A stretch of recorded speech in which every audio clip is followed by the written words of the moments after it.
ឃើញសៀមឬស្យាថាចប់ក្លន់ដី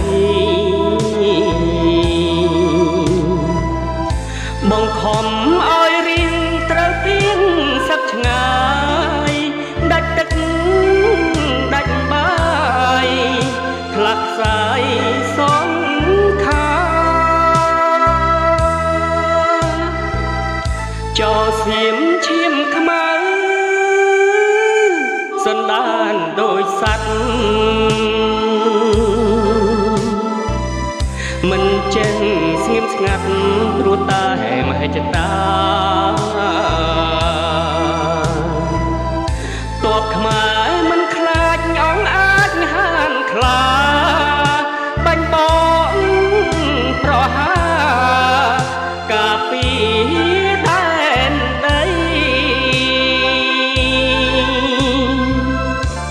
កងទ័ពជួមុខសម្រុកតតាំងបាញ់តបពួកខ្មាំងដេកស្លាប់វិញព្រៃកុំហឹងកងទ័ព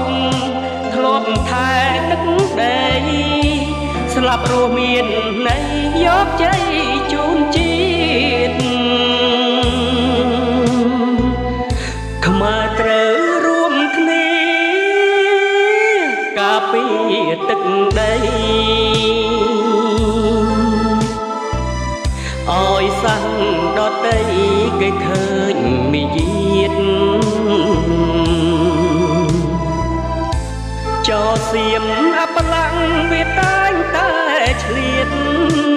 ម្ដងហើយម្ដងទៀតឆ្លៀនពៀន